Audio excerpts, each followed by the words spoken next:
Greenlees. I'm David Greenlee from the Greenlees.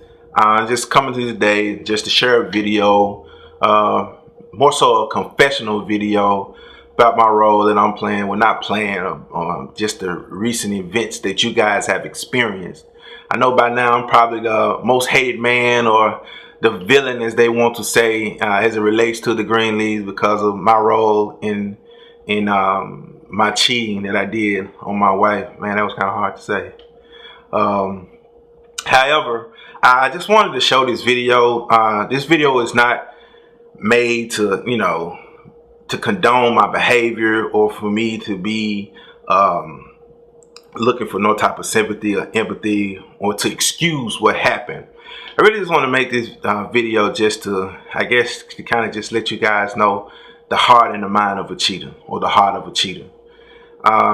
My wife already know I'm very apologetic. I have showed her thousands. I think I tell her every day, every night how sorry I am for what I've done, and I also tell her how sorry of a man I was when I did it. Well, let me scratch that. I wasn't a man when I did it. I was more like a boy, a scared little boy with no type of direction, no type of insight into marriage, or being a husband, being a man for that sake. And let's just back up just to tell you a little bit about me and a little bit about, as men, as we raised, we're almost raised or bred in a sense to be womanizers. And I know contrary to popular belief, a lot of you may not agree with me, but it's true because we always been taught the cat and mouse game, or hey, get as many women as you can, sleep with as many as women as you can. That was always rah rah. You get a smack on the back, you get a high five. Oh, you got her number, you did her, you slept with her. Yeah, that was always a congratulation for a man. So if you're around that, if you're bred that, you're gonna take that with you no matter where you go, no matter what relationship that you get in, regardless of how much you love the woman that you're with. You have to accept the fact that that is a part of you, because it is as a man. Well, at least for me, it was a part of me. Coming into my marriage, I was young. I was only 20 years old with no hindsight, no insight, no nothing. I didn't have nothing. I just knew beyond a shadow of a doubt, this woman, I loved her, and I saw myself waking up to her every day of my life, and I didn't want to live with nobody else. And just to make matters even clear on that subject, you love somebody when you know you can't live without them. Yeah, let me let you marinate on that one for a minute. I can't live without her.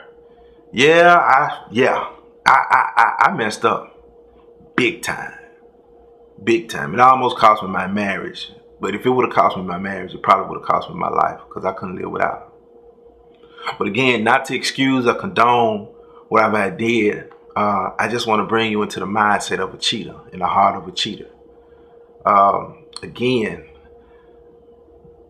being brought up like that and being around the type of people that you're around, the men, I was probably the only married man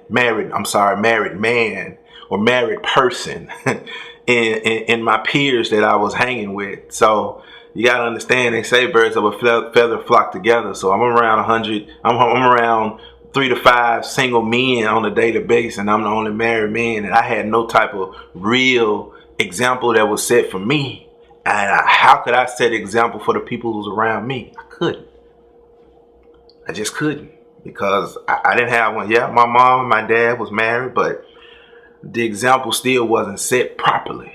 And we'll talk about that in our book that's coming up 10 years later, and the sex is even greater. So make sure you guys get prepared to pick that up and experience that.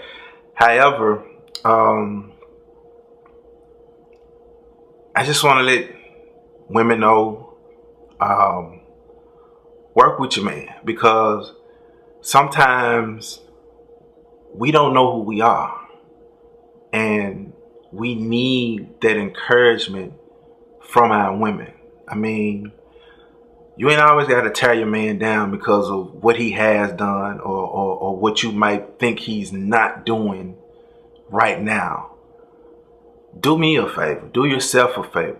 Build him up. And when I say build him up, remind him of who he is. Tell him that he is a man of God.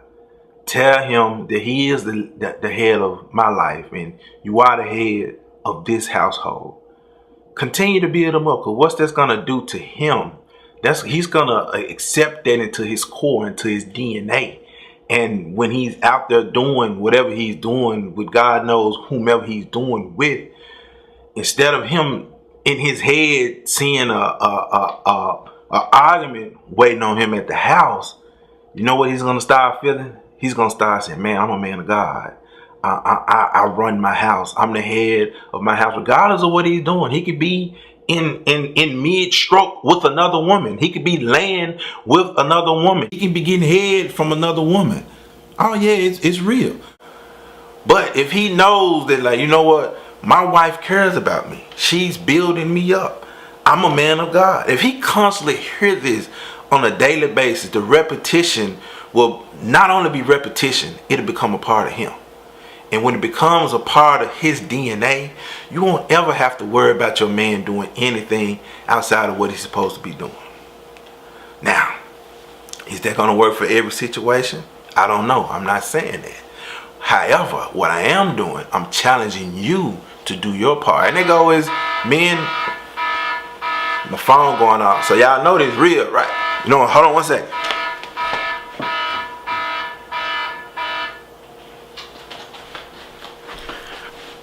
I'm on a time schedule. That's how you have to do it when you're trying to build success. You gotta be on a schedule.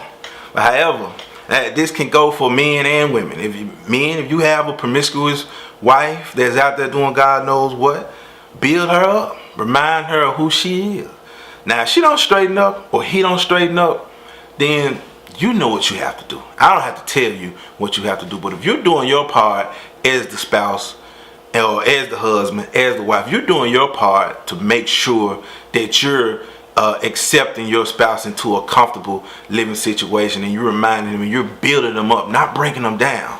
And I know it's kind of hard to do because we tend to feel like I don't want nobody to get over me. I don't want nobody fumbling with my heart. Well, sad to say, but in life, you're going to get your heart broke. People are going to break your heart, not intentionally, some not intentionally. So if marriage is what you're signing up for, don't have high hopes thinking that every day of your life or every day in your marriage, everything is going to be peaches and cream, because it's not. It's not. That's not life. That's not even logical. You can't possibly think that.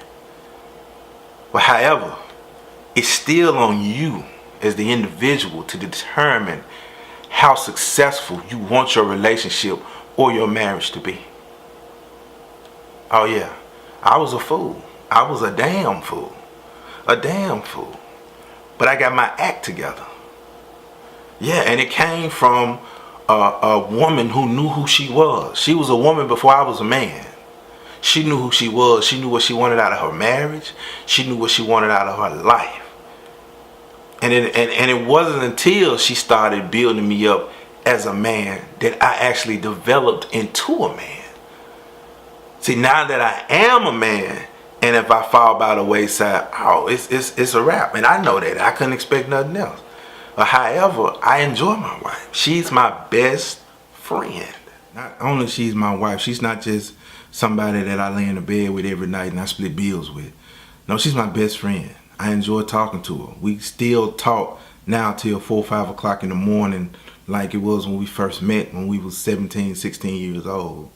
So that's the type of bond and unity that we try to show so we can empower other couples to do as well. Again, we're not marriage counselors. We're not portraying to be that. We're not marriage therapists. We're not saying that what we're doing will help you. However, if you can be inspired and empowered through what you see through us, then hey, we felt like we did our job. Now I know the videos so far, only have showed the negative side of our marriage and what has happened and me cheating and me shooting off. But the next half of the series, you're really going to see how we rebuild. We had to rebuild on top of a broken foundation.